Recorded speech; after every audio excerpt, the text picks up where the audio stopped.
Hey, welcome to Guitar Knobs, the guitars, gear, noise, and nonsense podcast, hosted today by these knobs.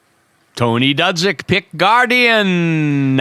Hey everybody, it's me, Todd and Novak. Welcome to the Guitar Knobs podcast. We're thrilled to death that you are listening to our show. Oh, we've got another delightful one for you because two of our friends are on the line. Yes. From a little ways away. Where? You got to throw your swim fins on for this one. Okay. Introduce yourself, yes. Markus Reeves.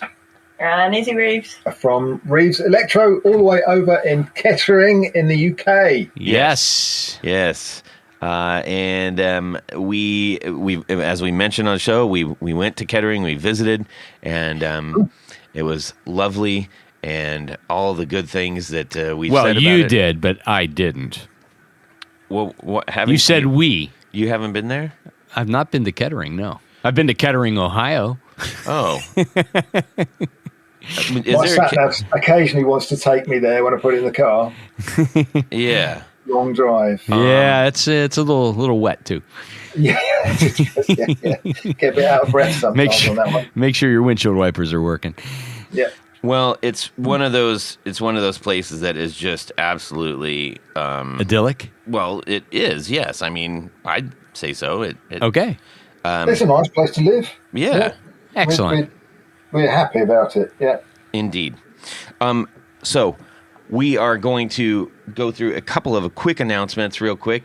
I have an announcement. You have an announcement. Do it, Tony. Well, I was sorry to hear that Ace Frehley died this week. That's a big one. I mean, That's a massive growing one. up with Kiss, and I mean, Ace was, Space Ace, man. He was the guitar guy. And as these decades keep going, came from taking a fall. yeah, he fell in the studio and had a brain bleed. Jeez. Of all things. I mean, I mean, if you're going to go out in the studio, I guess, right? But yeah, I don't know. It's just very sad. I haven't, sadly, I don't know. Not negating the sadness, Tony. Well, okay. Okay. Jeez. I didn't call it a picnic. Yeah, well, I guess no picnic. But, I haven't heard any reaction from the other members of Kiss. No. Which struck me as odd. You would think that they would say, oh, yeah, well, we didn't get along or whatever, but, we're really sad to see him go or something like that. Yeah. But, yeah, I mean. I thought they had kind of patched things up at the end. Well, they might have. But anyways, more to come on that. It is kind of weird because it's like, that's a really, really big one. So they may just try and, nobody planned for this. And it wasn't like, well, they're on their way out. We got to start planning for what, So they might just trying to get their ducks in a row or something. Well, maybe so. I hope so. I hope they do something. And maybe they said, hey, this is too personal for everybody else, frankly. Yeah, I was thinking that it might, there's been a lot of water under that bridge, isn't there? So I just wonder whether they're just like, damn. Yeah. Taking it. Yeah. So we'll see. Yeah. But yes, agreed. Yeah. Real big one. What was very interesting is the day that happened, I was talking with somebody at my work. She's probably 23, something like that, I think. And we were talking about music and stuff, and she said something about Kiss, and I was like, wait, what? She goes, oh, yeah, I love listening to Kiss. And I was like, are you? Oh, because, yeah, that's right. I have a Kiss lunchbox in my office. That's why. She was pointing at it. And I just was like, come on. She's like, no, I love that. That's like that, Def Leppard. And I'm like, wow, okay. So we started talking about it a little bit. And then I actually brought up the Kiss Alive album on the computer and showed her like the inside and how there was a book. Because that stuff doesn't exist anymore. Yeah. Even all new albums, they don't even go to that extent. Those dudes went pretty hard on the merch early on. Oh, totally. Yeah. I think they kind of paved the way for a lot of stuff, didn't they? Absolutely. Yeah. Well, Space Ace, you will be missed, my friend. Indeed. Okay. The only announcement that I really have is that we have redropped 10 Tony Baloney pedals. 10 of them. I made a post on Instagram. I So saw if you're the like, wait, I post. haven't seen anything. It's on Instagram. So you have to go to Instagram to get the info. You're going to message Tony Baloney pedal on Instagram. Yes. That's the actual account. And send Sam a little message. Say, I want one. And then you'll be on the list. And it's first come, first serve. That's right. Get them while you can. Yep. $1.75. It's going to charity. Yes, right.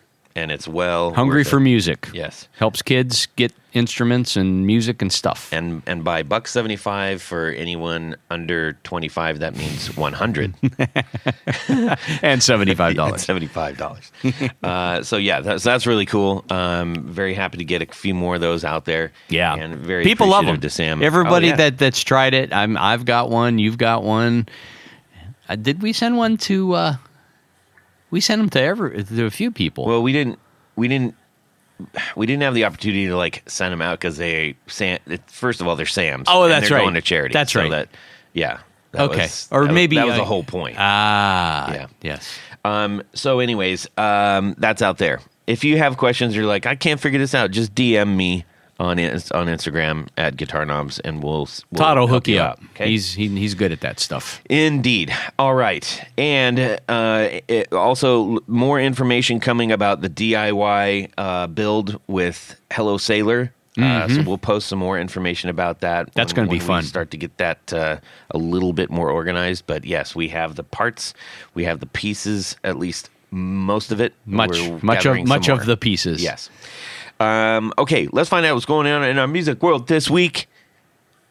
And we're going to start off with Tony Baloney, and then Okay. we're going to hear from Markus and Izzy. All right. Well, this week, and strangely, this was very coincidental.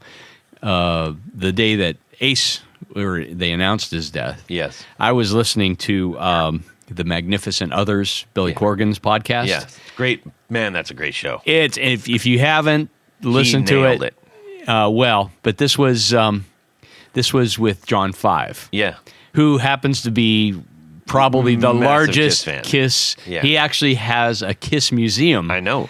So anyhow, you know all this stuff. Well, but others don't. That's okay. Yes. So, and he personally guides tours. I think it's groups of 10 or something through his personal Kiss museum, and he's got stuff. You know what's funny? I went to Kiss it was Kiss and Motley Crue in California at the Irvine Amphitheater when it was still the Irvine Amphitheater. Ah. And as we were walking up, I see this person walking right at me with kind of a little bit of an entourage, and I was like, that's John Five. And I didn't make a big hustle. I mean, we just like passed, like, just like normal people. Yeah. And I just gave him a little, horns up, and he did it back at me. And I was like, that's cool. And he just kept walking. John Nice. Five, big fan of the Kiss. So that was kind of neat. Yeah. So anyhow, the John 5 episode is particularly good because, I mean, for those who don't know, and I'm sure nobody doesn't know, but John 5 played with David Lee Roth. He toured with David Lee Roth. He played with Marilyn Manson, of course, Rob Zombie, and currently he's playing with Motley Crue. Yes, taking and he said residency in Vegas. Yeah, and he is he obviously is a Motley Crue fan too. He just went on, and he says that he plays Mick Mars' solos note for note like they were on the album. And I mean, this guy can play some guitar. Sure. Crazy It's good. good to hear that because he plays guitar so well that it almost like it's almost like he gets bored while he's playing and then just starts putting way more stuff in it. Sometimes it's necessary. Yeah, but he said, when he was going to shows and things, he was oftentimes disappointed because he wanted to hear what was recorded. Yeah. And so he said, well, with Motley Crue, I'm going to just play this stuff note for note. And, of course, he's able to do things like that. Yeah. But he also went into his musical influences, and I found it really funny because he watched Hee Haw, just like I He's one did of the when I best was chicken growing up. pickers out there. And Don Rich, who played with Buck Owens and the Buckaroos, was like one of his major inspirations. Yeah. Did you guys you probably didn't get Hee Haw out there, did you, Markus and Izzy? No, not really. Yeah, if you did, you would have said, "This is what America's like." Yeah, that would explain a Oh, my lot. goodness. If that's what America was like. But it was a kind of a country comedy show. But the best part of it was the musical segments, they're because they Best had musicians. killer players, and of course, it was hosted by Buck Owens and. Lightning fingers. Oh my God! My brain went blank. He- Help me out there. oh, wait! The master is calling on the. Oh my students. God! I just went blank. Roy Clark. Clark. Oh my God! Sorry. Well, sorry, Roy. Yeah, I think he's still alive. I'm gonna take a minute for that one to sink in on it. Oh, thank you, Todd, for the information. The great Oz needs help.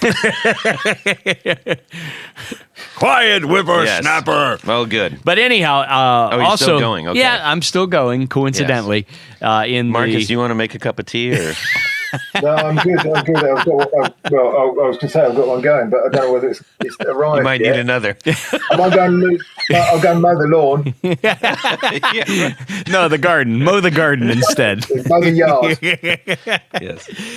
In this current issue of, this is all like coincidences, Vintage Guitar Magazine, they are discussing the original gold. Now, I knew that I thought there was a champagne finished guitar set that Fender made for Buck Owens and Don Rich, but it was actually it was gold that used ground up mirror glass. Oh, with a gold paint underneath? No, it was gold mirror that was crunched up and shot with urethane, so it had a very rough finish. Ooh.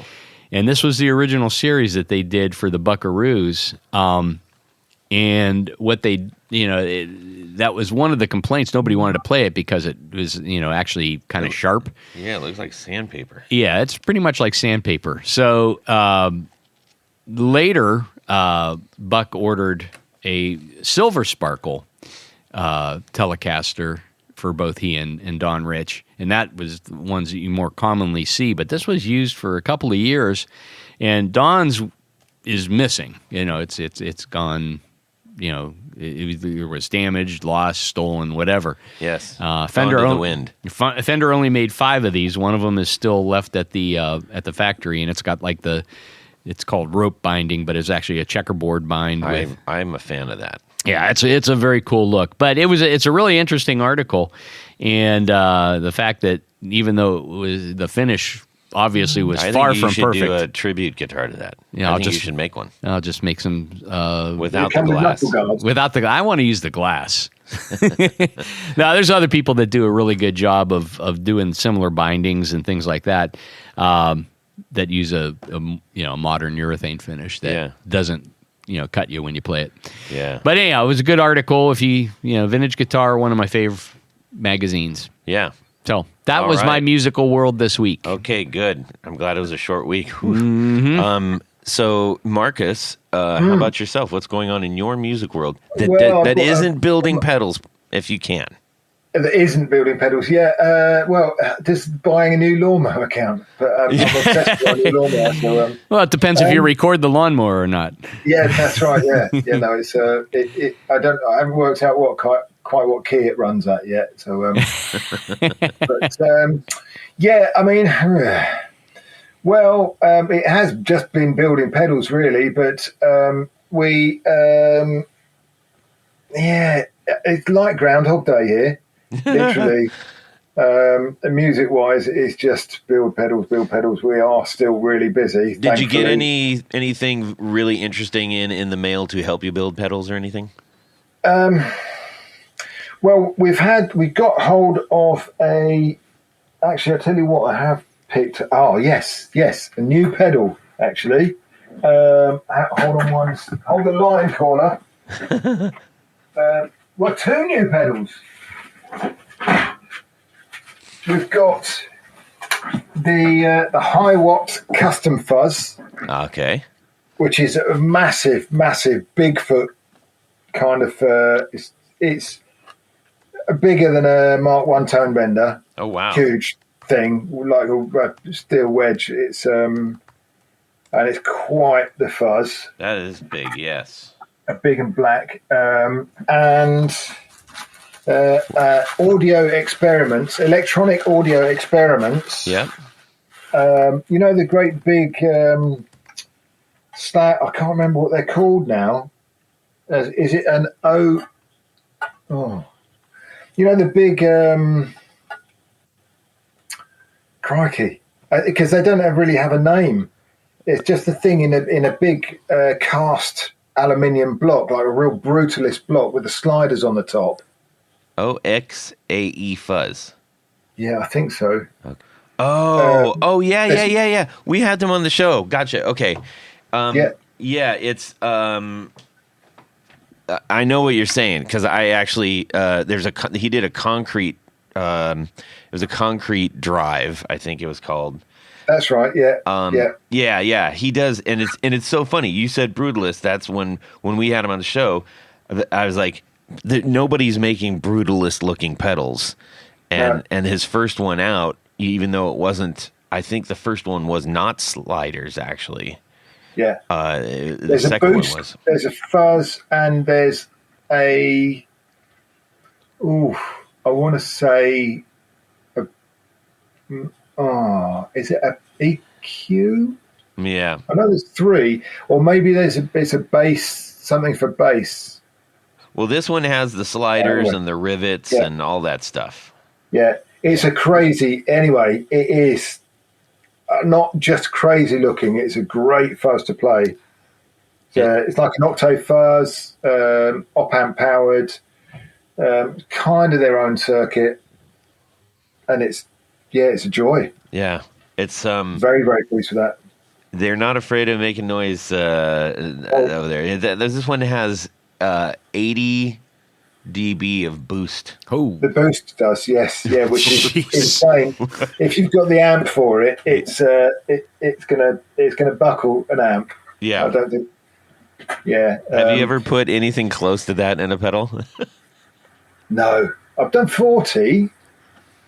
40 dB. That's fairly easily achievable with JFETs, but So in America, that's like about 57. yeah. But so that's my week really. Two new fuzz pedals and a lawnmower. Well, that's kind of a fuzz pedal. That's almost a 4 on the floor right there. It's a gasoline-powered fuzz pedal. Izzy, how about yourself? Yeah. Oh, sorry. Same thing again, really. Just been head down since I just got back off of holiday as well. So. Oh, where'd you go? I went to France and then I went to Italy. And yes, you do. Yeah, as you do. Did you prefer one or the other? Oh, I love France a lot. What part of France did you go to? I actually honestly couldn't point it out on a map. The south somewhere, I think. I went with my nan. Lot Valley. Like Provence? A little bit further towards the Atlantic. It's kind of southern, 100 miles up from the middle of the Pyrenees, basically. Oh, okay. Yeah. Nice. Very nice. So, I spent a fair amount of time there in college, mostly in Provence. And, the University of Aix in Provence. Like the letter X? AIX is how they spell it, Tony. They're not as as yourself. I thought that's where Exene and John Doe went. Yes. That's cool. Did you bring back any extra cool souvenir? A ceramic cup. And that's my one souvenir. Nice. That's nice. As long as it's like, I need this, then that counts. Yes. Yeah, exactly. Yeah. Cool. And has it got any tea in it? Any tea? No, I use it for water. Oh, right. So, anyways, this week, Todd, what about you? I almost What forgot. have you been doing, Todd? I almost Thank you. forgot. Thank you. It's not like you're even sitting here. Yes. This week I determined that I need an attenuator. Because For yourself or your amp? yeah, probably both. Both. Yes. For my amp, it's the AC30, and I have a couple of other amps that I usually am playing around with, but because we're writing new stuff, and I'm like, I want to just use the thing that I'm going to be playing out with, and then also like being able to take that and say, hey, I don't need to, I don't have to just keep it on one. I can give it some juice without killing everybody, including myself. Right. So I started down the path of that, and I didn't even think about this, but I was like, wait a minute. I have, and I use a torpedo, but I use it to go to record stuff and go directly into the computer. Right. But I realized I'm like, no, that's also a responsive attenuator. So, which is cool. Here's the not cool thing about it. Oh yeah, it's very good for that. Yeah. All right. The not cool thing about it is that those ones, because they're not passive, come in like 8 or 16 essentially Ohms. yes Impedance. configurations, and I've got the 8 because really? originally I got it for the Marshall combo to record that and to use that as my number one, and so now I put that up on Craigslist, and I also put it up in the Patreon group. We have a group called I think it's like Talk Amongst Yourselves, but it's all one word, so it might look like gibberish. But I put that up and a guitar, so good prices for the people that we're all associated with on Patreon, and who knows, maybe somebody needs that or wants to trade, so. Yeah, maybe they've got a 16 that they need an 8 Well, for. that's what I'm trying to get. I just need, like, if anybody wants to do a straight across trade, I'm game. So, anyways, that'll be my first shot since I already have one of those. I looked at a couple other passive ones, the air brake, the air brake. Air brake. Yeah, the air brake from Dr. Z. Looked at the Weber a little bit. Weber air brake. Weber air brake and Z-brake. Dr. Z is the Z brake. And there's I'm trying to remember the other one. It's a big giant dial on the front and it looks really cool. Iron Man? Who? The Iron Man? Oh yes, that's it. The Iron Man. Yeah. Yeah, they're great. Absolutely stellar attenuators they are. This is a new thing for me, so I'm trying to decide passive or responsive. Is responsive essentially works with your the dynamic of your playing and stuff like that, as far as I understand. There's that pedal show episode about attenuators might be worth checking out. Yeah, I started down that path. So I'm early in the knowledge journey there, and I do realize that we had Rob talking about some of that, but it was also a lot. We talked about a lot of other stuff. Yeah, it was kind of general too. And the hilarious thing is, while most things stick, if they're new and they're extra complicated, I'm busy running the show, and I'm not as busy learning. So I know I need to listen to my own show here. So, anyways, I'm doing that. So that's kind of an interesting thing because I realized after just even a little bit of playing with that, even on a lower one, it's pretty loud, and it's kind of like making my head ache a little bit. So there you go. I need to dial that down. No, you'll be even in a live situation. You may want to attenuate it down a little bit. I definitely would. Yeah. Or you could just plug a set of headphones into the back. Oh yeah. Do that. Don't do that. Please do not do that at home. Yes. Let's get into. By the way, I should say, whilst I was doing that, and at the same time, I was running my new pedal board configuration because I have to do that. And fortunately, I had a whole bunch of Tour Gear Designs patch cables. The Tour Gear Design Stitch them all patch together, cable. and thank goodness. Yes. So I can do that at any point in time. Put Yes. any amount of I got it covered now. Yeah. And we highly recommend digging into those as well for your own pedal board. You can go to tourgeardesigns.com, load up your cart, Load it up. hit purchase, but don't worry, you're not going to get charged for it right away because that engages the super duper secret coupon Beep, beep. code area in which you are going to put. The guitar knobs, all lowercase, all one word. That is correct. And you're going to save 15%. Yes, while it lasts. We keep saying that because honestly, we really don't know. And times are weird these days. I don't know Yes. if you've noticed out there. Yes. So anyways, go do that. You're going to thank yourself for doing that. Yes. Don't thank us. Thank yourself. Thank yourself. And thank you to Tour Gear for sponsoring our Four on the Floor. Let me get a little bit of this. 1, 2, 3. Four on the floor. Markus and Izzy Reeves from Reeves Electro. What is your Four on the Floor? Four on the floor. I was waiting for the four on the floor. But we've got it now. So, okay. So you're probably going to be not surprised that there's fuzz to start with. Sure. I've got it's called the Black Emperor by Blue Colander Pedals. He's a Polish builder, absolutely stellar. The insides look beautiful. It's PCB, but he's done an absolutely beautiful job. All beautifully color coordinated and stuff. It is a take on a kind of a tall font Russian muff. But it has, it's got volume, sustain, and tone, but we've got a mid and a low control, and they're super, super active. Nice.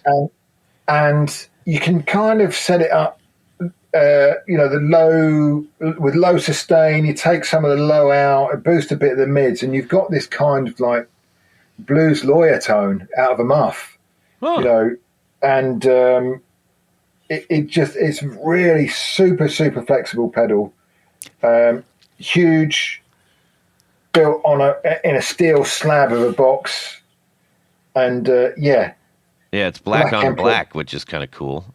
Yeah, Blue Colander. Just absolutely killer first in the chain. There's some great Polish builders. There are. Yeah. Well, I mean, Poland has got a really good kind of history with electronics. Yeah. There's a lot of great transistors come out of a couple of factories in Poland back in the. Have you sort of talked 60s, with them 70s. personally? Sorry? Have you spoken with them personally? Yeah, absolutely. Yeah. We chat quite a lot. Yeah. Ooh, maybe we should have him on the show. I like that. I would. Yeah. Okay, Luke. Reach out to him and see. Will you put in a good word for me? I can do. Yeah, absolutely. Black Colander. Blue No, Colander. Blue Colander. Blue Colander. Black. The pedal is the Black Emperor. Right. Okay. And I can speak Polish to him. Really? A little bit. I know a little. Yes. More pierogies, please. That's Yeah, exactly. Yeah, Where's yeah. my kabasi? yeah. Okay, cool. What's number 2? Number 2 is it's not been off my board for many, many years. The Hudson Broadcast. Oh yeah. Yep. Absolutely stellar drive. You can it just does something that no other drives do. There's something about it. It's based on an old console. I can't remember, on a broadcast console. I can't remember which one. I think it might be a Neve, but I'm not entirely sure. Yeah. He's not but yeah, he's not specific on the website. It just says a 60s console. Yeah. But yeah, they're just such a great pedal. And you can kind of, if you crank everything, you can kind of get to that whole direct into the desk tone, which is a thing. Mm-hmm. But that's not all it does. If you kind of dial it back, it does such a great drive. It's I still, after all these years, I still find it interacts with amps just so well, and the character of it changes more than you'd expect when you change the amp. Yeah.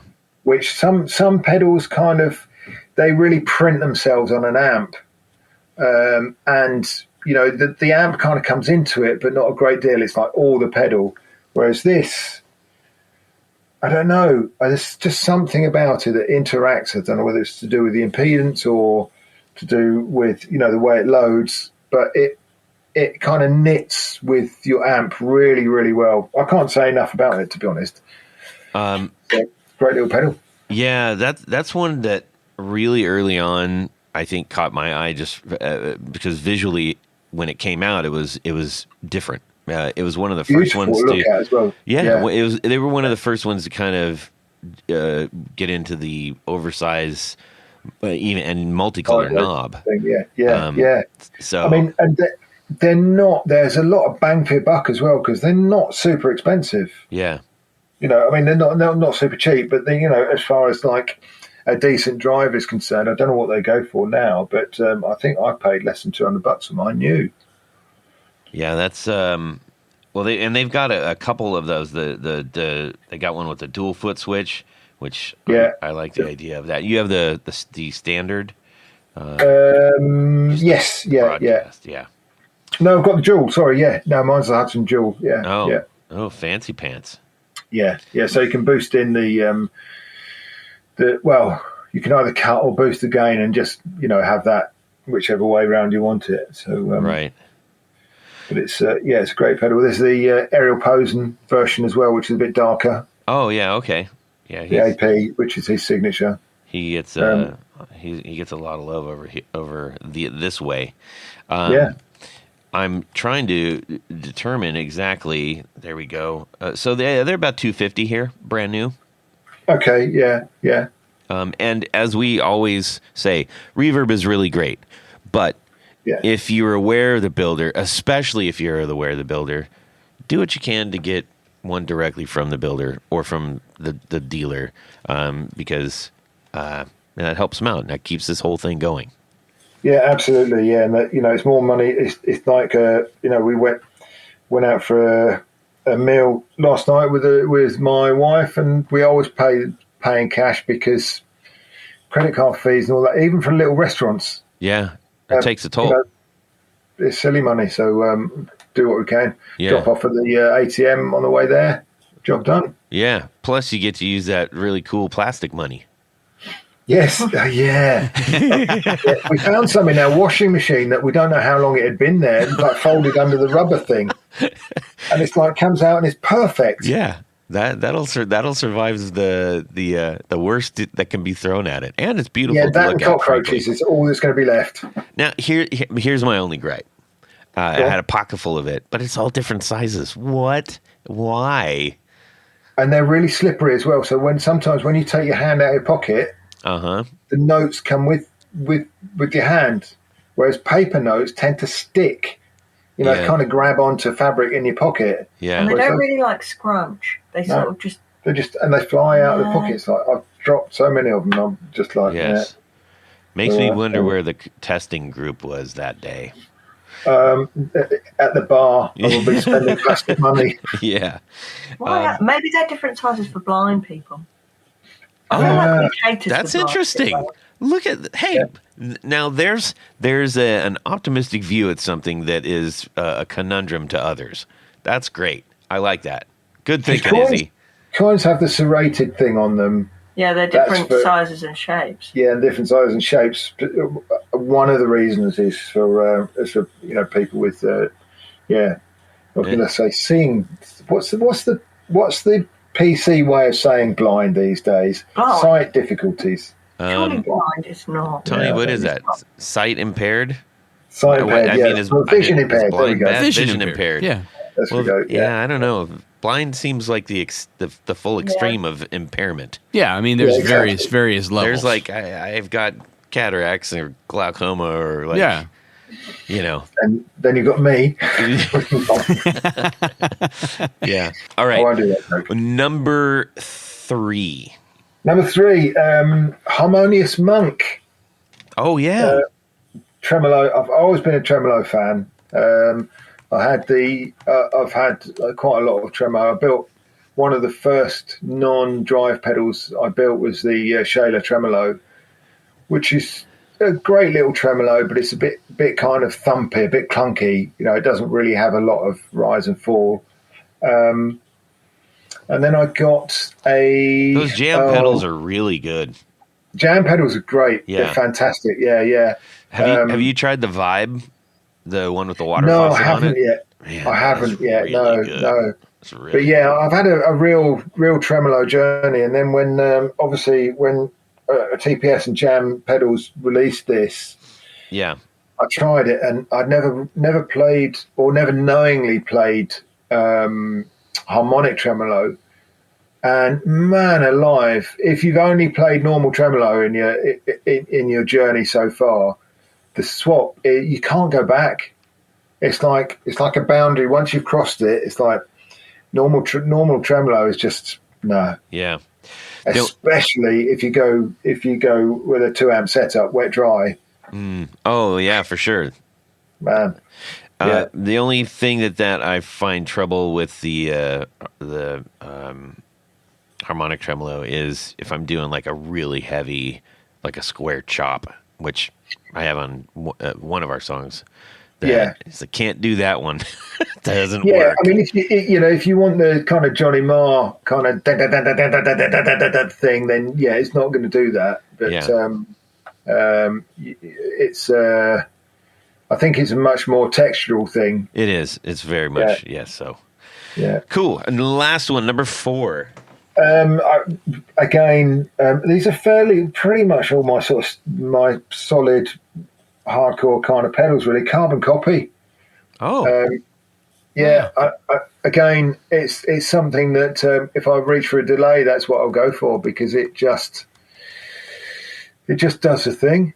There's been a lot of Bucket Brigade, pedals out since it, but it just has that thing that doesn't get in the way. Sure. It's not too spiky, and there's a lot of great digital delays out there that are really clever and does super ambient things and turns stuff inside out and backwards and all that. That's not where I'm at, really. Yeah. I'm much more of a, I haven't really got past 1972 yet with my kind of guitar tones. Sure. So, Carbon Copy. And again, on Reverb, damn, you can pick them up for, $70-$80 probably. Yeah, that's about it. And they're really. So some people say they're a bit dark. I think there's a brighter version, like a white cased version, which is it got a slightly different EQ. Oh, which is I wasn't aware of that. Yeah, I think it's called a Carbon Copy Bright. Okay. But I like the darkness because it doesn't get in the way. Because I haven't gigged for quite some time now, but obviously when I used to gig, I'd be playing and singing, and when you got a delay kind of really in your face, it kind of is a bit distracting. So I like the delay to be a bit dark and degrade in a nice way. So works for me. I like having a mix in there too. I think that's a really great feature on a delay. I will use this opportunity to plug Hello Sailor's new delay pedal that he made. Yeah, we both that like. If you like the Carbon Copy, this one is really nice. Very. It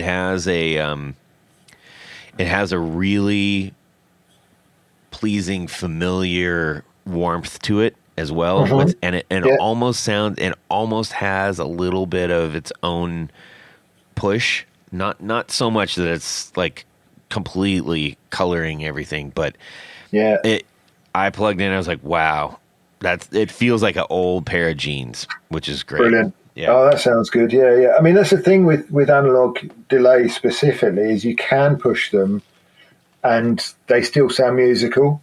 Yeah. If you like the that kind of analog breakup, then yeah, good. But yeah, that's I'm gonna have to.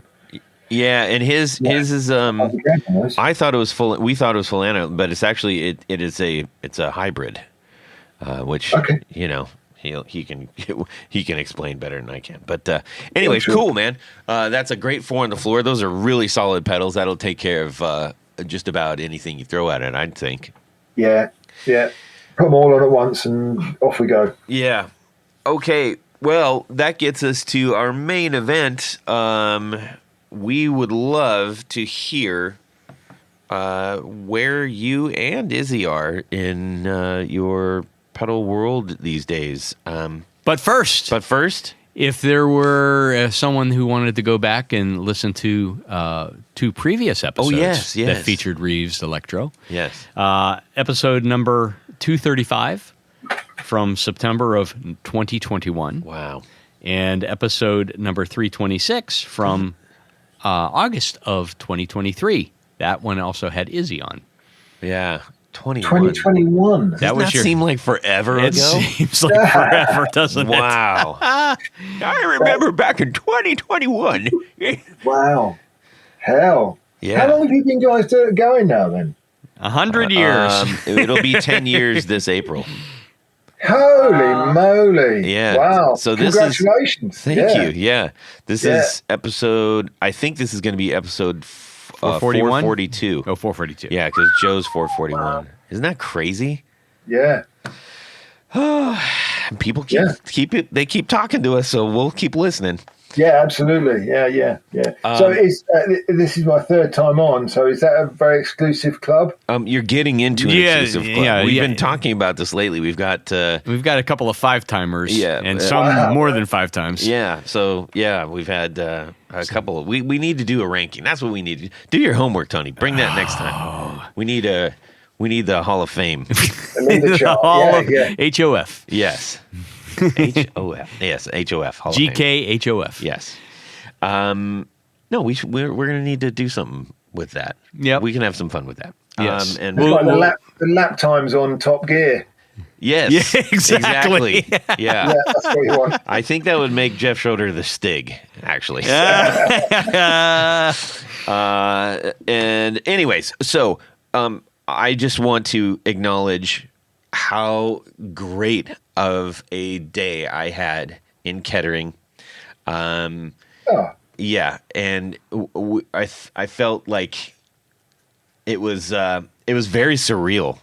It was very, very surreal meeting you. It was a pleasure to have you here, Todd. Honestly, I normally sit here and it's me, the cats, and Izzy, and to have some actual other humans makes my day, and for it to be Todd himself. I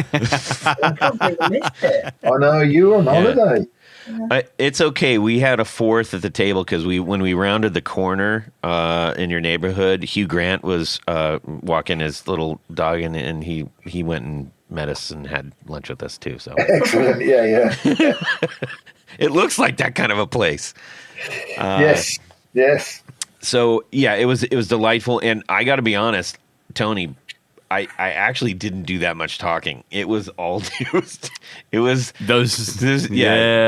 Joe and Markus were absolutely nerding out on levels that were unknown, looking at boxes of caps. Oh, that's right. You're saying stuff. they would blow in the dust off the boxes. Yeah.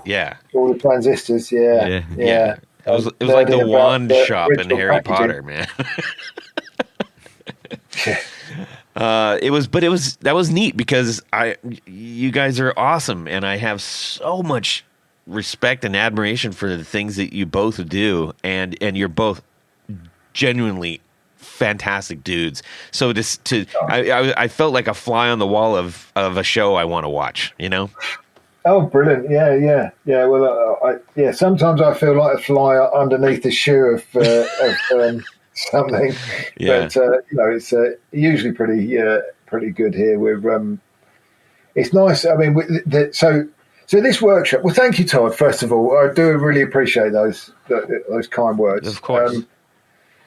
So this shop is, as I was saying to you, Todd, when you first came in, we moved about a year, well, about 18 months ago now.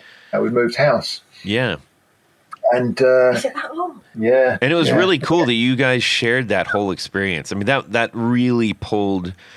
When I say you, I mean that pulled anybody like me who is a fan and an enthusiast.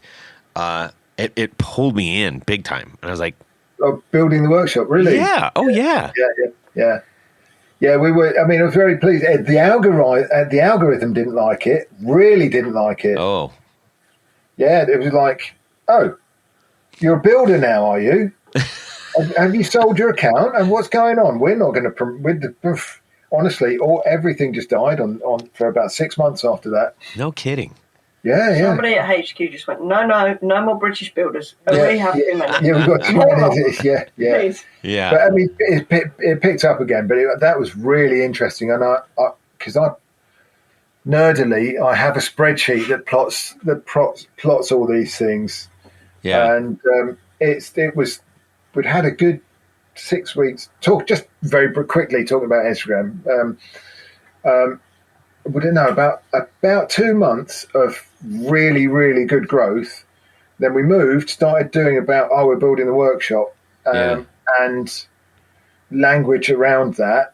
And honestly, it just flatlined. yeah. For 6 months. I mean, they do Crazy. have a little area up there, kind of like air traffic control, and there was a guy who is at the thing looking at it, and he says, "Commander, they're looking at the parquet floor. Shift." They've uncovered another doorway in the wall. Oh no! into another dimension. Yeah. Yeah. So anyway, getting back down to earth. The workshop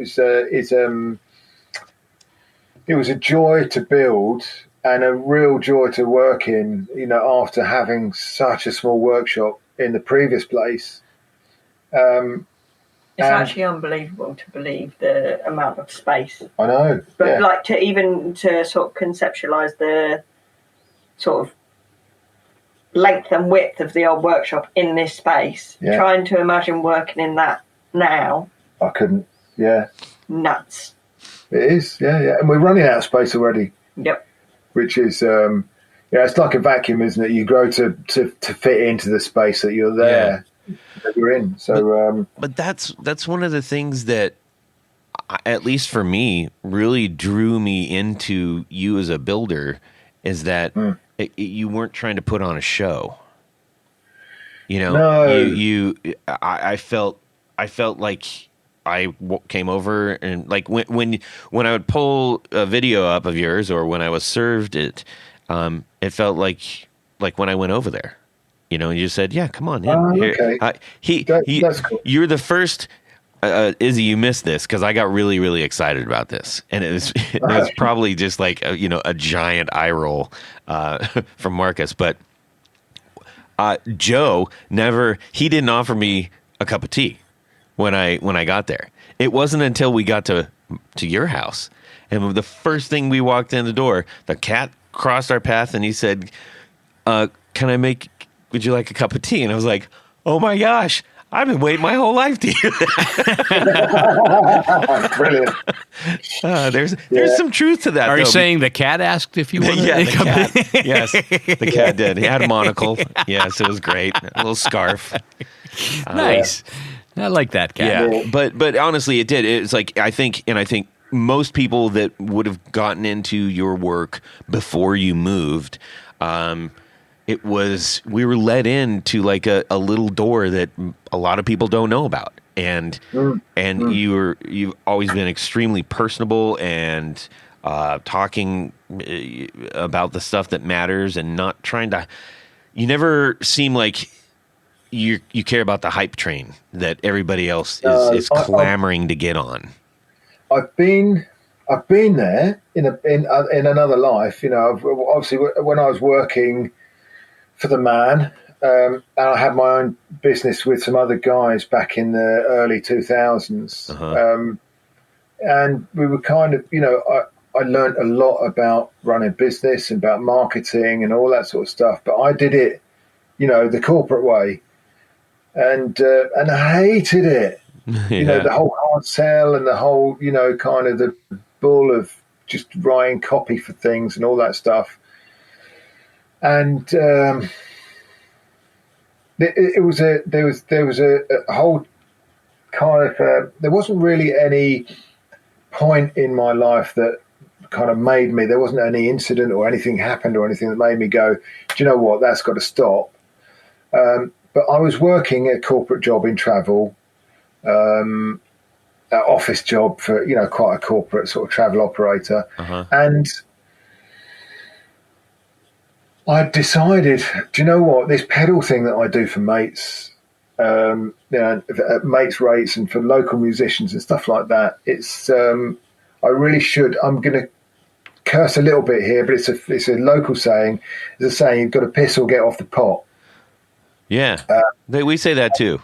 Yeah, okay, and that I kind of was like, I spoke to Sarah and I said, look, I really think I want to give it a go with, seeing how far I can take this pedal thing.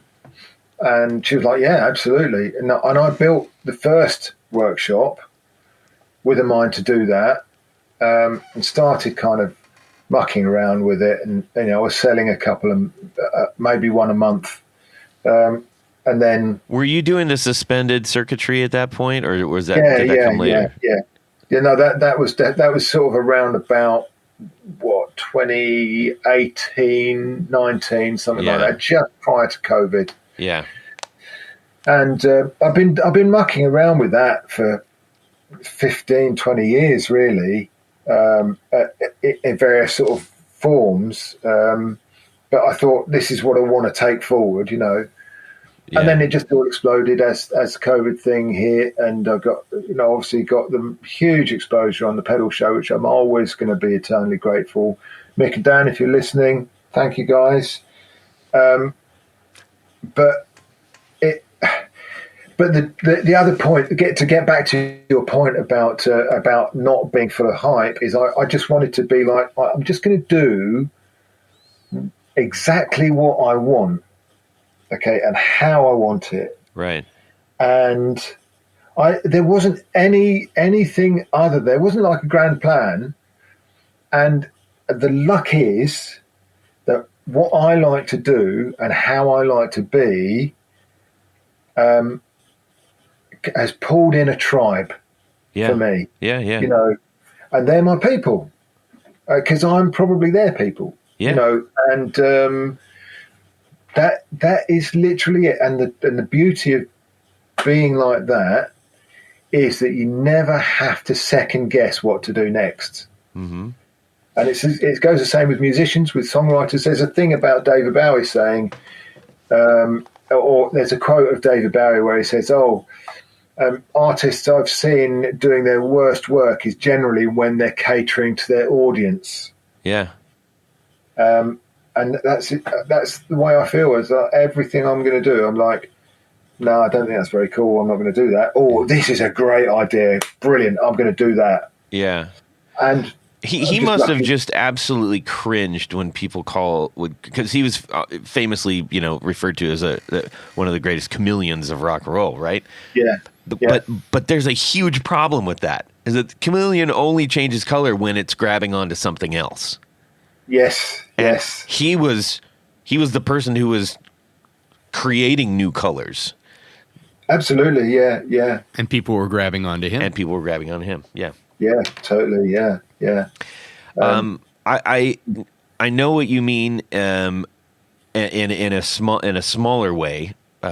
Here, what we do with the shows, I probably have rebutted more advice than taken, frankly. Yeah. Not always to my advantage, but and not just mine. I mean, Tony and I talk about everything since I had to start paying him. Yeah, psychiatrist, 5 cents. But there is joy in that, and there's joy in trusting yourself. I do think that the thing where a lot of people can get maybe trip up a little bit is if you feel like, no, this is a thing I do, you also has to listen to your own developing self. Yeah. And say and not just be idle in the thing that is yours, because that's when everybody else starts to like kind of pass you by. Is that then you have to scramble? id, ego, or super ego? Ooh, that's a great question. Yeah, lizard brains coming in now. Yeah, Izzy, you're Gen Z. What is it? I don't know. I am the worst Gen Z there has ever been. Ever. I don't know anything. I'm so confused all the time. I love it. Now you're like me. Yeah. I'm always confused. Yes. Well, that's because you're 82. So I'm not 82 okay, yet. that's fair. Well, so yeah, now you got to a point where this just started taking off, and then you shifted from your place, because I assume that part of the change was not that you weren't cozy, is that you were growing so much. Is that the case? Yeah. I mean, obviously, Izzy had started to come on board, and you were working from home at the time, weren't you? And we'd already kind of started looking at, because with things like buy packaging and storing packaging, it gets expensive if you're only able to buy 10 boxes at a time. You're paying a high minimum order fee, and then you're paying for shipping and all that sort of stuff. So I started to get the confidence that I could buy 250 boxes, 500 boxes at a time. The first time I did that, I thought, that's a great idea. I can get a really good price on those. And, because despite what people think, I know our stuff is expensive. We're not making it, we're not like creaming it in. They take forever to make. Yeah. So, keeping costs, from a business point of view. Sure. Is important. But then, okay, so these 500 boxes came in, and then it was like, holy, where are we going to put these? Right.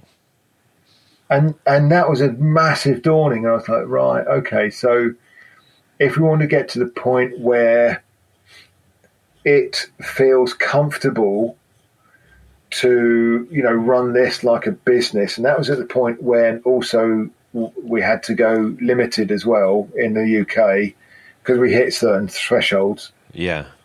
And it then became a proper business, as opposed to me being a sole trader, just kind of, a nice little, really, really good hustle. Uh-huh. And it kind of went up a gear into, no, it has to now be a limited company. I have to pay myself from that, and, all that stuff. And we were just completely running out of space and having to do something. I'd have to clear the space from doing the last job. Yeah. And so it's like robbing Peter to pay Paul kind of thing for space. Yeah. So constantly spending as much time clearing the space to do a job as we were to, to actually do the job.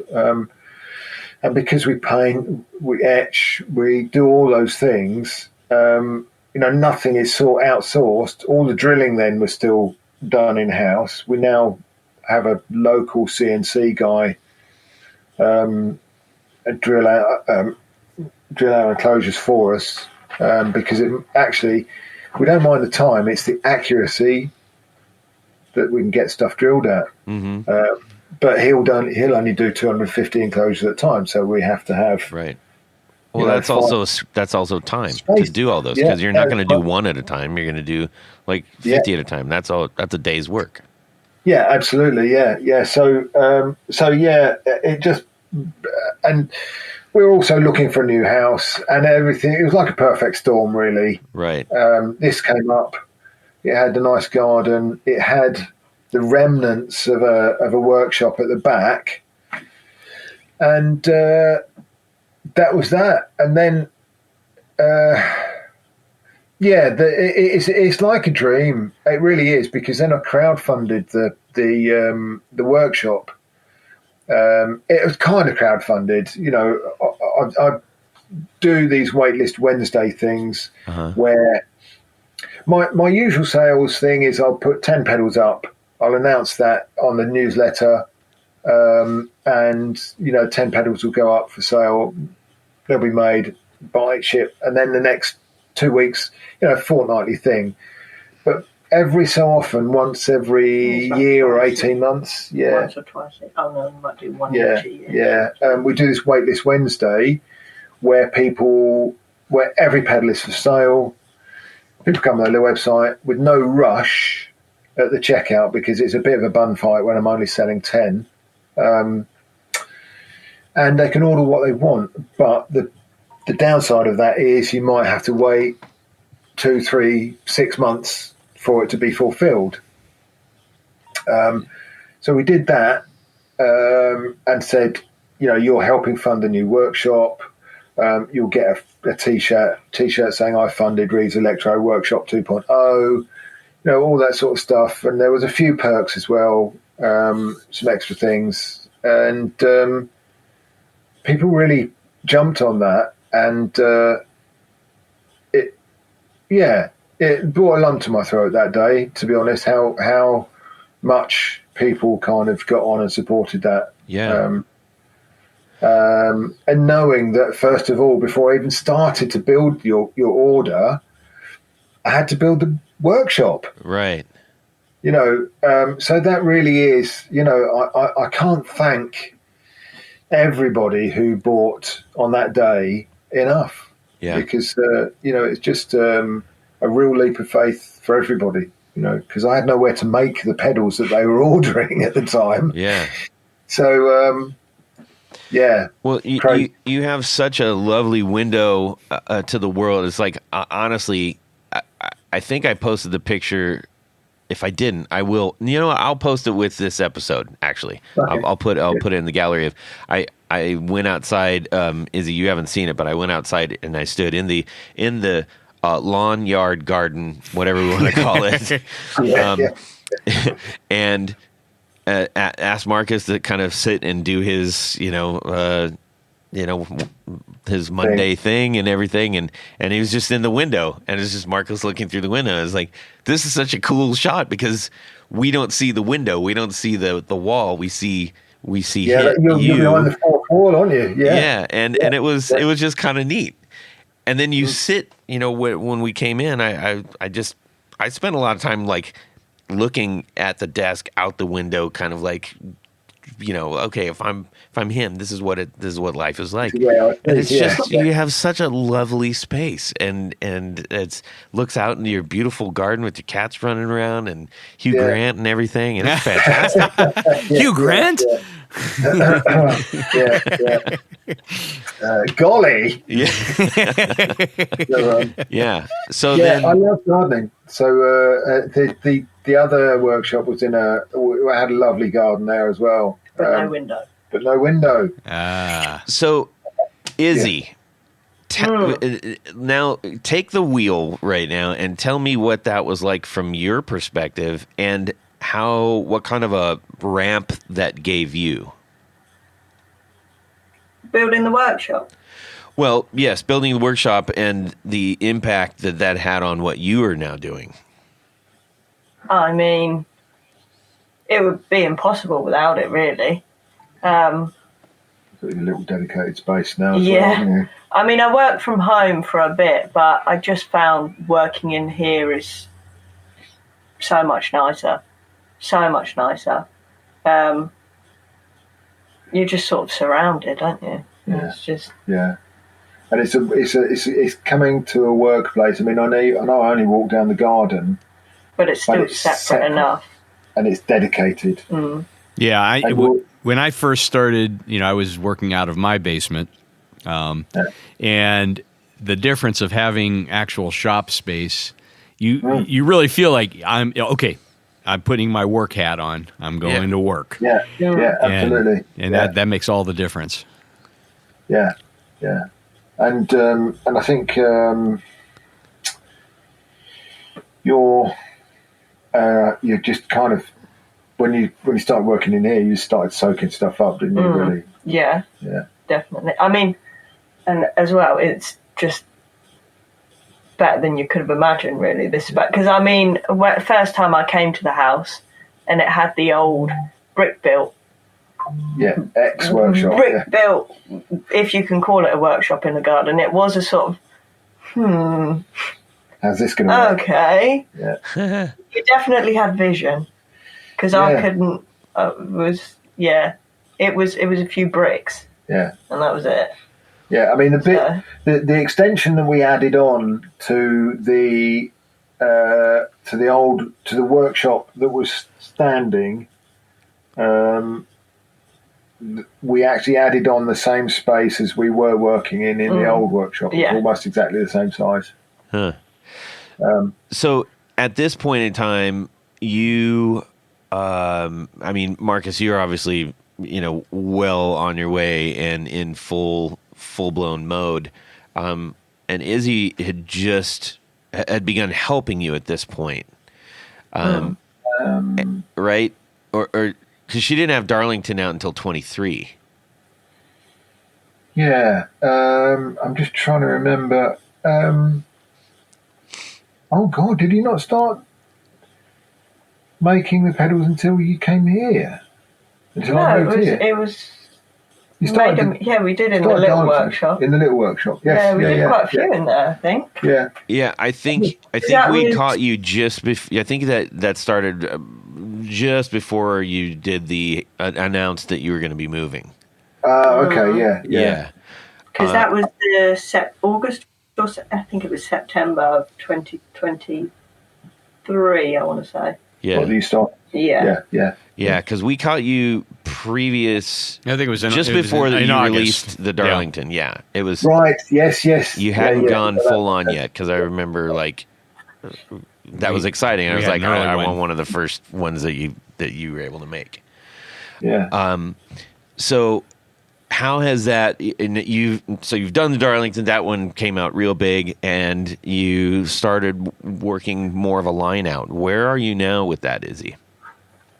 Oh, lots coming up. Yeah, lots coming up. And shocked every time I do serial numbers on each batch, because surely I haven't done that many each time.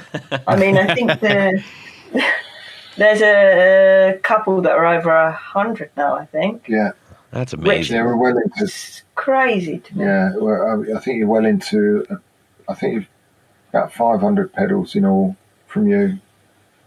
That's just crazy. 475, something like that. So, for a little company that we don't advertise, we don't really push that hard into any publications or do any online advertising or anything. It's pretty cool that you're earning a living out of it. What do you think? What has been the most successful between the Leo 12, the Darlington, and the Facet? I mean, the Facet FF's got quite a bit of clout. Yeah. I think that's because obviously the provenance of the transistors in it. To be honest, that has I think that IZ's following in a quite close second. Yeah, I'm pretty sure. We need to get some more boards for that. Now, can you share obviously the Facet isn't unlike most pedals where it's like that's the name and it's just that thing. The Facet is the Facet IZ, the FF, the T-Bender. And T-Bender with the trim control. So those, what does Facet mean to a buyer, collector, enthusiast? Oh, sorry. We asked the wrong question. Dive. I've gone too far. So well, I don't know if Izzy wants to answer that or me. Really, it's the same circuit. Basically, well, facet. The idea behind the facet thing is based on the circuit that is the fuzz face. Okay. So it's a face, but the fuzz face circuit is multifaceted because the same circuit is used for the Vox Tone Bender, the Tone Bender 1.5, for the fuzz face, and for the IZ that we kind of brought into it. So it's multifaceted because there's some quite famous pedals that are exactly the same circuit, different component values. It was very clever from a marketing, like as a person who has to think of like marketing things all day, every day. That's very clever. Yeah, we were quite pleased with that. And then we were like, how can we do? Then we just, you came up with the idea of the Superman logo for some reason, didn't you, on the front? It was going to be it was like a diamond because it was multifaceted. Multifaceted, yeah. And then it turned Superman, and then I did about, I don't know, 50 little scribbles of that thing, and we ended up using the first one. Using the first, yeah. The actual well, I scribble. only see a diamond for what it's worth. So yeah. And then there's an Easter egg inside in one of the traces. In all Izzy's pedals, in the input trace, which is quite thick, there's always a little message actually in the copper in the trace, and that one is it a bird? Is it a plane? No, I don't. I think it. Is it something to do with I guess you'll have to get a pedal to find out, right? It's the kryptonite thing. I can't. Or remember all four. Yeah. But yeah. So the facet. I mean, the facet and the Leo kind of fight out at the moment for the top slot. Now with added kryptonite. Oh, now with added kryptonite. Is that what it is? Yeah, that's what we've got. Oh, right. Which is weird because I feel like You should have made him buy a pedal, Izzy, so he could figure it out for himself. Yeah. So but we've got a few interesting bits and pieces coming up. I mean, I don't know when this is airing, but tonight we've got the Is Right dropping. Yes. Which is a fuzz right. And just for everybody out there, this is the 18th. I'm recording this earlier than I normally do because I'm out all week traveling for business next week. So this will be dropping the week after next. Tony, so give me a date really quick. So what date? So, not 2 next weeks Tuesday, ago, but we got the IZ, and it went really, really well, and everybody loved it. Yeah. The 28th? So I think it'll be the 28th. Yes, about there. That's when this is going to drop. So we can help with a second wave. How about that? Yeah, absolutely. Yeah. There'll be more, and we've also got plans for. You didn't ask me this, by the way, so I'm just I'm rabbiting on. So stop me if you've got other questions. But we've got plans for a dual pedal in Izzy's line, Hammond. So the little trapezoid enclosures that we use are made by a company called Hammond. Uh-huh. They do like a double wide one of those. Yes. And so we're going to put two pedals, like a stackable drive kind of thing. Ooh. And it's no one will see it coming. Absolutely, what we're going to put in this. No, it's not going to be a blues breaker or a Klon or a tube screamer or anything like that. There's Thank going to be goodness. and I know there's people that will be like, "Oh my Lord, of course." Okay. So yeah, we can't wait to get that one out there. Okay. Well, you got my brain trying to figure this out too. I'll tell you off air. Yeah. And I will keep that in the vault. Tell us about the Is Right. Yeah. No,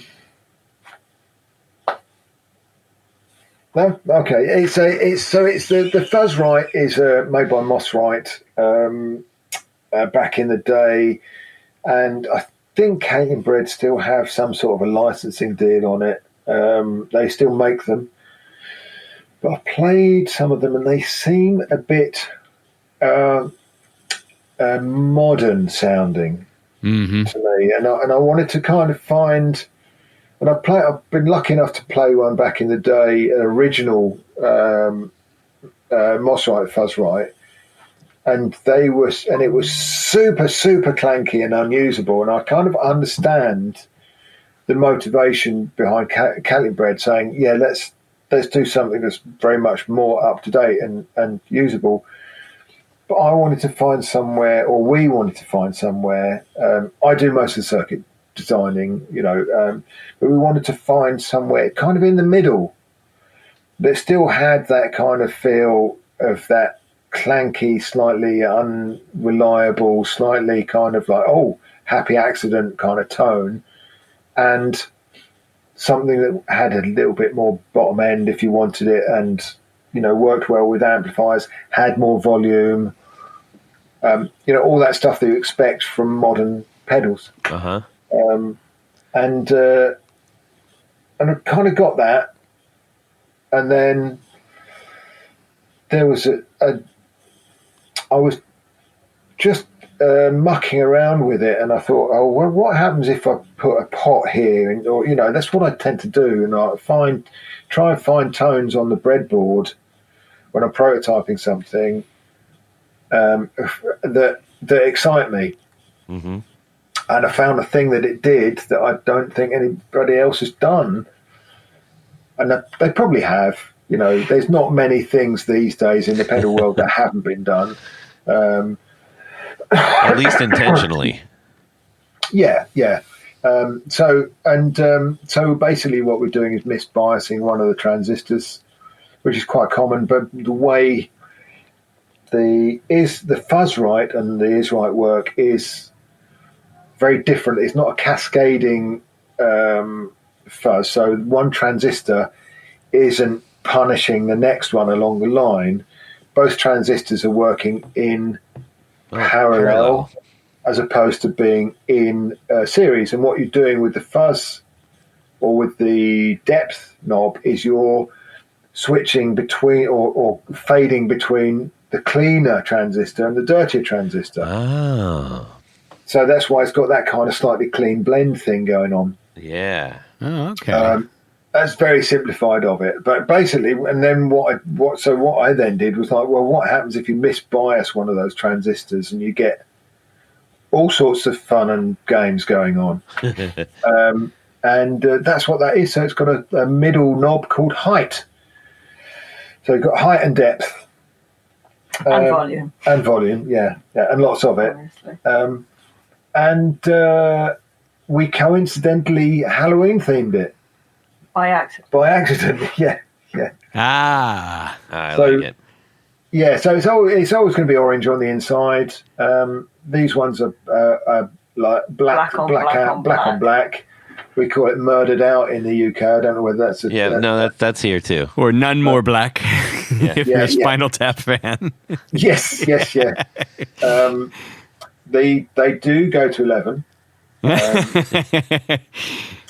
But I think now funnily enough, we printed one on a raw aluminium enclosure, not the powder coated black ones, and they look really good. And I'm wondering, I haven't spoken to Izzy about this, but I'm wondering whether we should just do them and like cycle between the two. Yeah, cycle between or lots of different colours. Like what's the DRV? Yeah. It's that, isn't it? What's the name of the company? 1981. 1981. That's right. 1981 devices. He is always being playful with the colorways on his. There's never really a standard look on those. I think that is. We've mentioned this many times on the show. I think that is one of the great things about the pedal world, and also I think a lot of people miss out on the opportunity to do that. Because we talked about this actually. So Izzy, you might have been climbing the walls because we sat at, what was the name of that restaurant that we were at? Oh, the Kino Lounge. Yeah, we were at this Kino Lounge place, which is really cool, like bohemian, like weird building. and we were there for almost 3 hours talking about this stuff. Yeah. Yeah. So yeah, you would have been like, "Wow, geez, sorry, I missed that." But Yeah.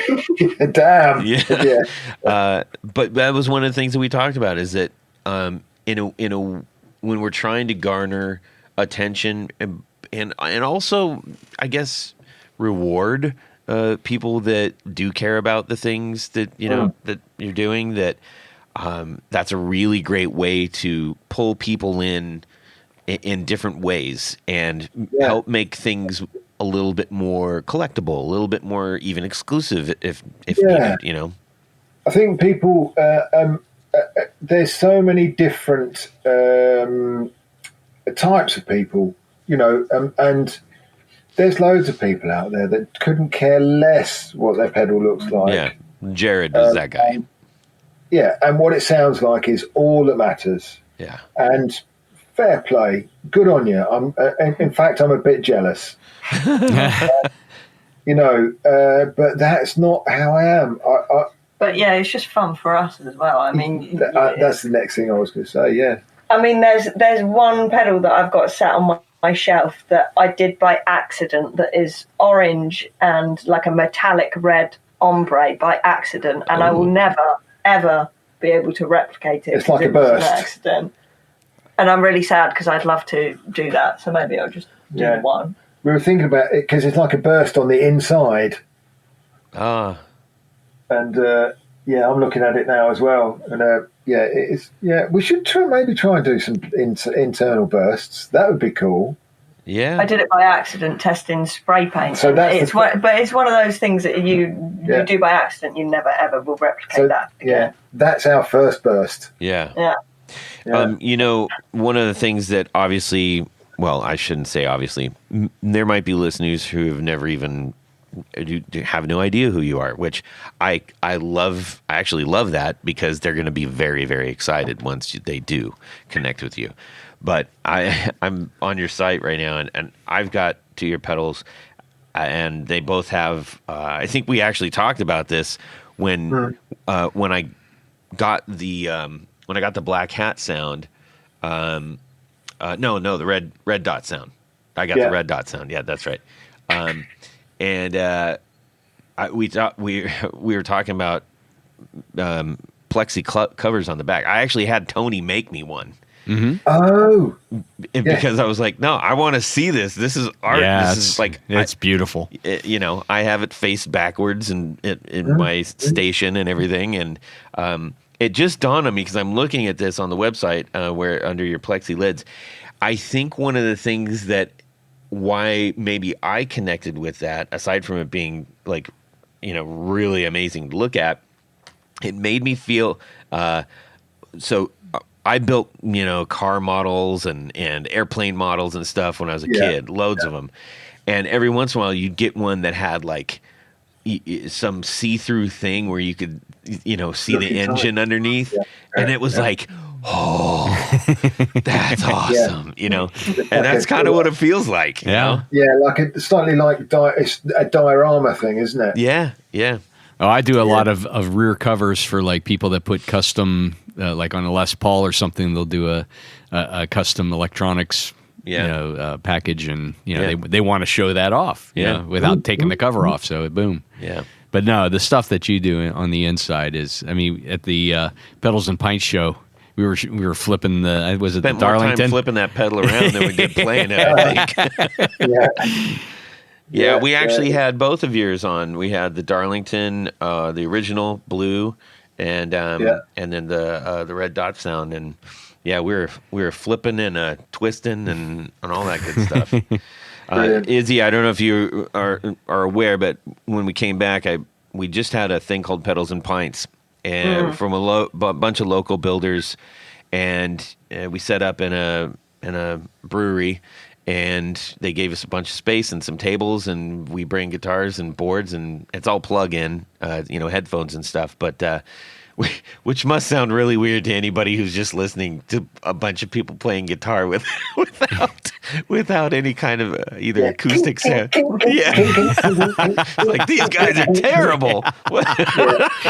But we made a UK commemorative board. So we had Sound Lad and Hello Sailor and Reeves Electro on there, and Brilliant. threw in the Doctor No Gold Skull Fuzz, because Obviously. yeah, I mean, What, you can't not. and we had two. I had my commemorative Union Jack 335 that is kind of a Gibson, and then Tony has a Union Jack Rickenbacker, also kind of a Rick. Brilliant. Kind of, sort of. Yeah, it was great. It was great. So, so you missed that. You should have been there for that, Izzy. I'm just saying. Yeah. Pedals and pints. Yes. So you said you have a few more things going on in the works. Do you both have new models coming out? I know you just released the Is Right, but yeah. So we've got a few things lined up. I mean, I've got.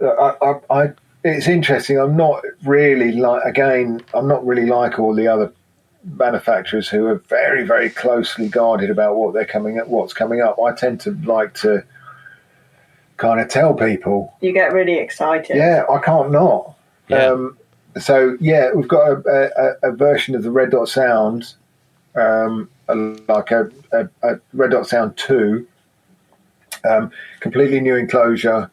It's in a folded aluminium enclosure, which will be still etched, and it will have a frequency and a fuzz control on it, as well as the volume and bias.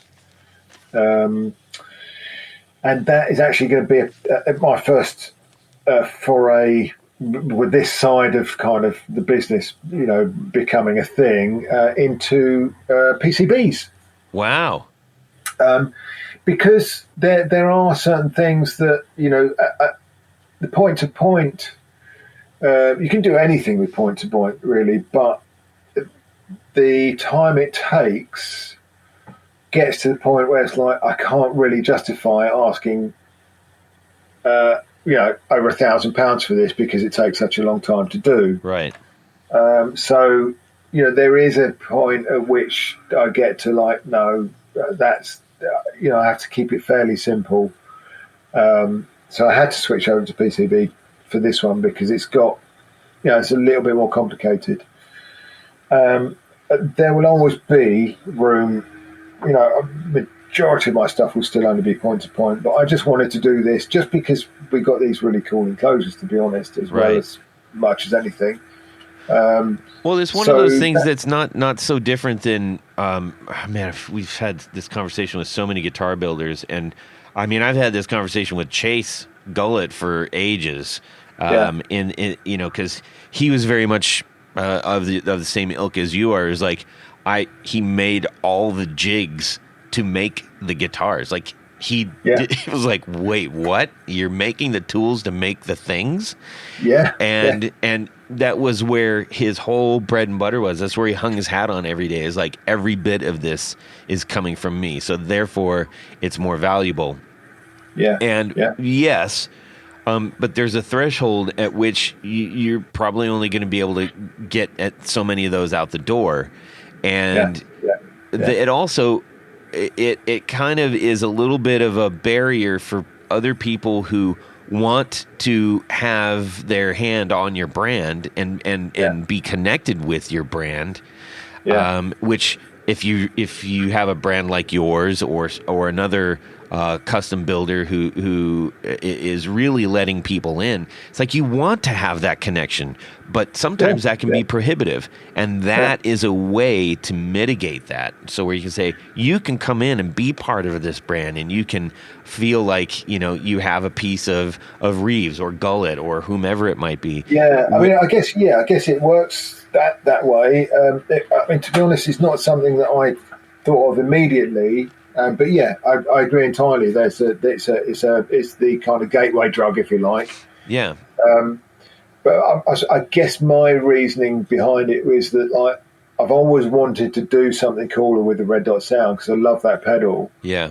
But it was quite complicated to build just the way it is, and time consuming. And I thought, well, I can't really do anything further with it unless I go down this route. And I'd always put it on the back burner And then obviously when Izzy's range started to kind of gain momentum, and the whole, we'd got the channel kind of, there was a river running already with us making these PCBs in this style.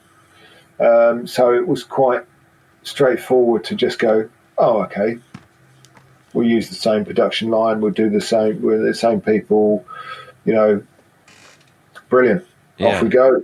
So it's made it a lot easier. So full circle back round to your question. That's kind of one of the next things coming up for me. I'm reworking the Leo as well, the big Leo. I haven't made one of those for about 8 months now. We're putting some transformers in there, some input transformers, and an order switch, and a couple of other bits and pieces, and that will have like a small PCB that holds all the switches and all the switching and the transformers, because they're pretty weighty, and then the point-to-point stuff will then be kind of will then populate off that PCB sort of thing into the enclosure. So I'm kind of calling that like a hybrid kind of thing. That would be really interesting. That's going to be a while yet, though, just because that's a really complicated one as well. Yeah, that's it's just so interesting seeing the stuff that was like in pieces, and it's like, oh wait, there's a whole thing where it's like, oh, these are just the things that aren't things, and I'm like, but these are really cool. All the stuff that didn't get anywhere. I was really geeking out on a lot of your finishes that you're like, I'm not going to do that. I was like, oh. It's too many ideas, not enough time. Yeah. It literally how it is, and there's so many cool ideas that I'd like to get going, but you have to. My priority is always to. If somebody's ordered something, I'm like a cat on the hot tin roof, building those pedals to get them out. Yeah. So is he just laughing at that saying? I don't know whether that's just something that my dad used to say. We've had cats on the roof a lot this week. So and God bless everybody, and touch wood and all those things. We get a lot of orders. We're just so lucky to be busy.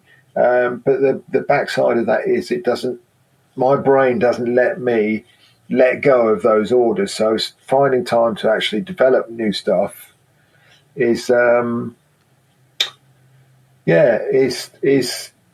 sparse really. And I try and have weekends off when I can, because we've got this old Victorian money pit that needs work doing. I'm covered in the lead paint dust at the moment, where I've been sanding down stuff this morning. Oh my. So, new things. It's that same thing, isn't it? Where, you've either got your pot of success and no time to kind of do anything else, or all the time to do all the other stuff, but the success isn't there. Yeah. So it's a case of juggling it, and I don't mind, but it would be lovely to be able to spend more time working on other projects. But that said, whenever you think of literally anything new, it will be on Instagram within about 5 minutes. I know. Because I will see it on Instagram before I hear it from his mouth. And he's like, we're doing that now. I'll see it on Instagram after he's been in the workshop at 10 p.m. or whatever. And they'll come in the next day and he'll be like, look, this is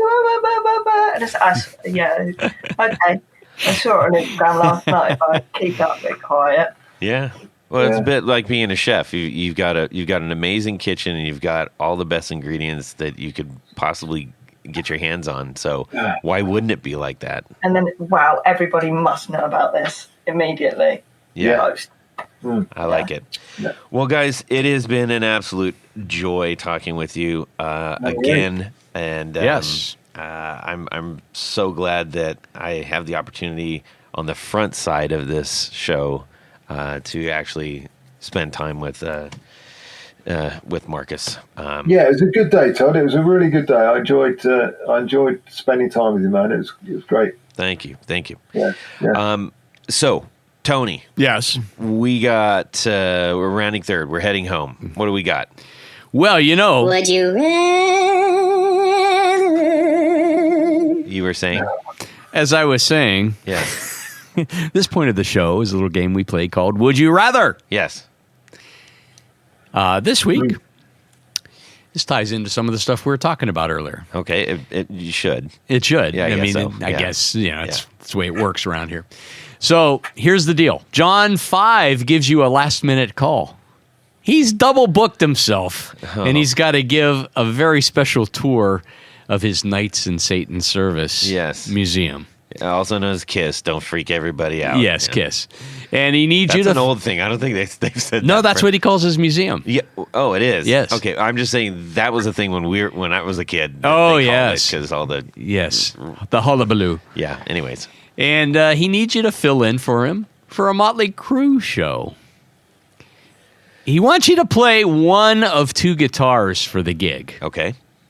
The first, we've solved the mystery. We found the missing Don Rich Telly with the crushed mirror sandpaper finish. Yes.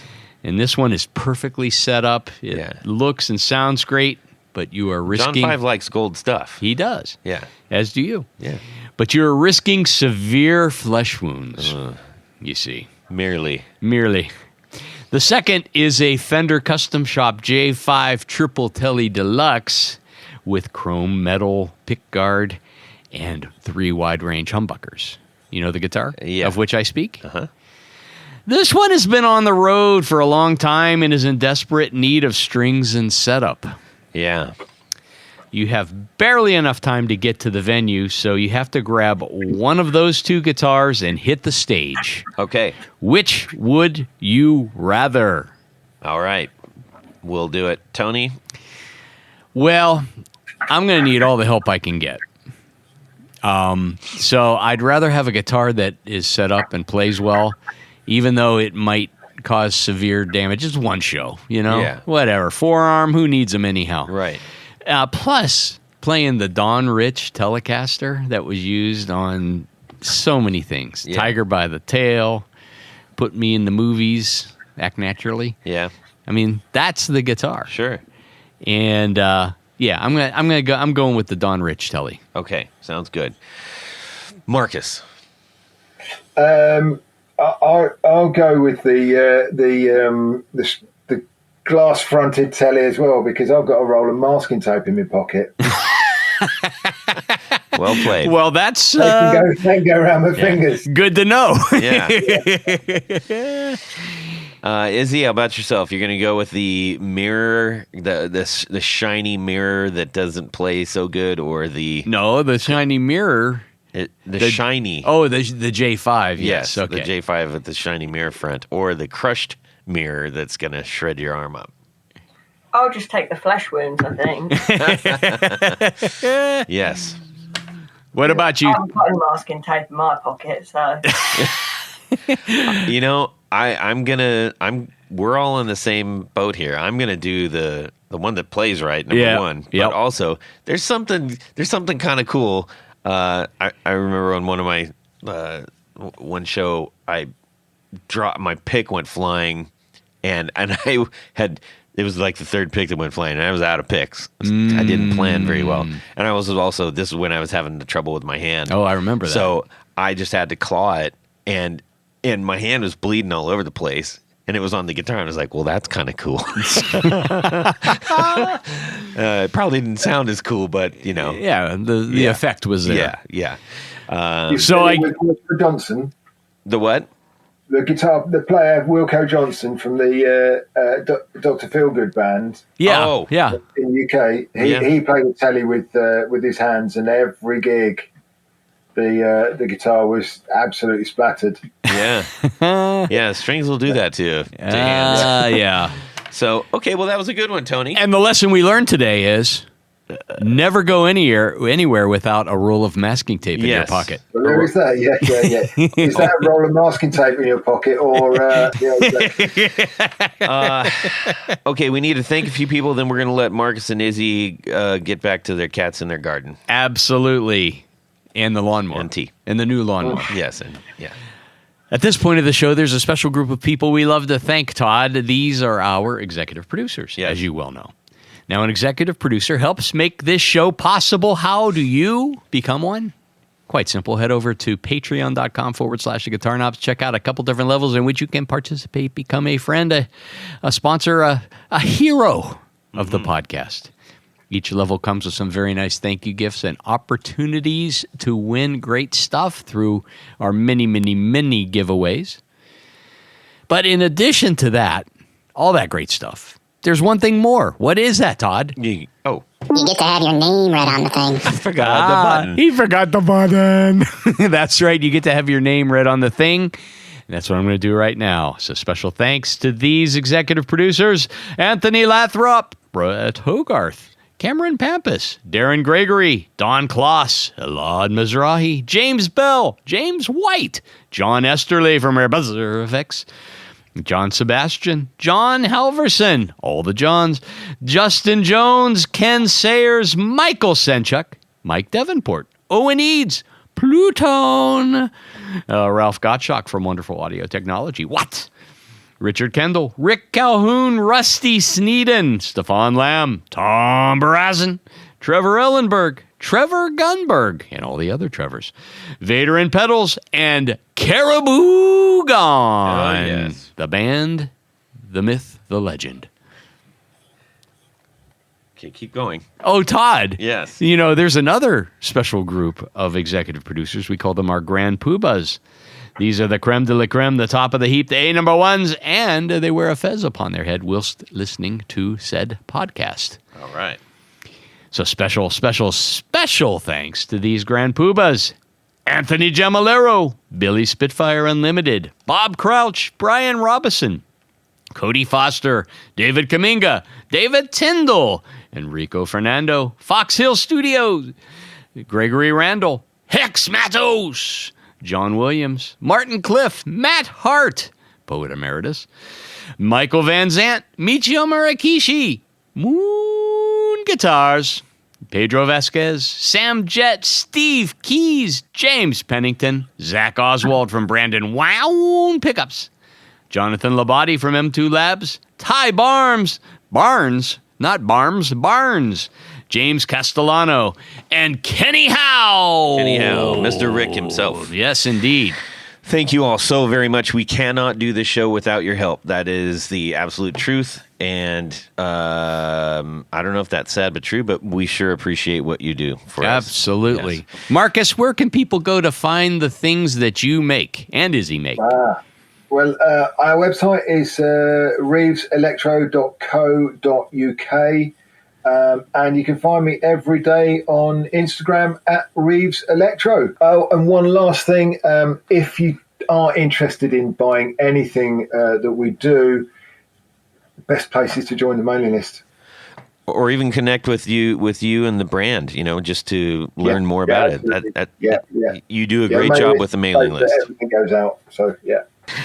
Yes. Well, Tony, how about yourself? Head over to pickguardian.com. Check out the stuff that I do. What do? I make custom pick guards for guitars. How do you get one? Yeah, shoot me an email. That's the easiest way. Let me know what you're trying to do, what guitar you have, what pickups you're using, all the stuff, what material you want to use. If you need a fancy backplate. If you need a clear backplate to show off your electronic and soldering skills. Or just wanted to match your fancy new pickguard. That's true. Yeah. Just shoot me that. I'll make something special for you. As Todd always says, it's your opportunity to make your guitar even more yours. Yes. Let's see. You can shoot me a DM on Instagram. We'd love to hear from you. Send us your would you rather's. Send us the shots of your. I get a lot of pedalboard shots, which is really fun, That's and cool. I love talking about that stuff with everybody. And I'm just. How about their 4 on the floors? And the four, and they're 4 on the floors. Yeah, love to hear that too. We'll share that out just like we do every week. Yeah. Thank you for supporting us for so long. Thank you, Markus and Izzy Reeves, for sharing your welcome. time. Absolutely welcome. Thanks for inviting us on, man. You bet. And have a fantastic guitar week, everybody, and subscribe. Yep. Quite right. You're bloody well right. You got a bloody right to say hey. I have to go to the bathroom. Get in, mate. Me like it.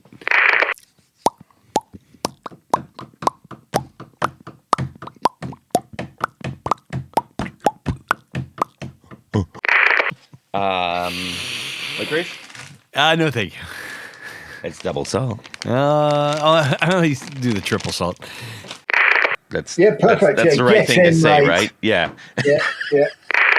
No updates, please. Oh. Try tapping on the table or moving your fingers around. Just see if it picks. Yeah, don't do that. Hello. Go away. I'm sleeping. Wait, is it not on these? I got some ones with honey in it too, without salt. Just it's like a honey base, like me. Yeah.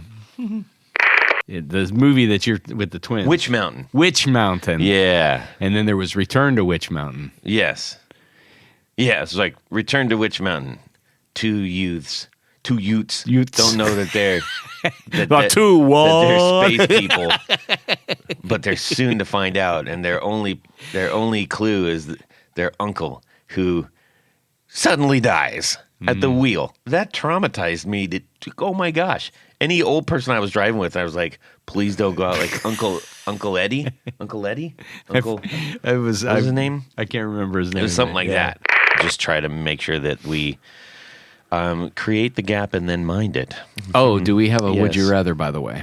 No. No, of course not. You got to do something here. I've been doing while you whilst you were transgressing up to your. Now you, maybe you should go out and come back in. Eddie Albert. Ah, That's where I'm getting Eddie. So Green it's- Acres Well, and Witch Mountain, yes. and Return to Witch Mountain. Hey, I'm gonna have some bread with some cheese, and he's like, "Get in, mate." Yeah. Well, that's kind of a lot. I'm just having some cheese and bread, but if Yeah. Izzy, if I close my eyes, you sound like David St. Huggins' girlfriend in Spinal Tap. She looks like it as well. Get in, mate. Yeah. Is this going to be in Dudley? And away we go. Well, that's it for these knobs. Please visit our Patreon page at patreon.com/theguitarknobs. Visit our website at theguitarknobs.com for all of our past episodes, 4 on the Floor blog, and other good stuff. You can connect with us on social too at our Facebook page and share your gear and stories on our Facebook group. Also, be sure to check out our Instagram at Guitar Knobs. Catch you next time.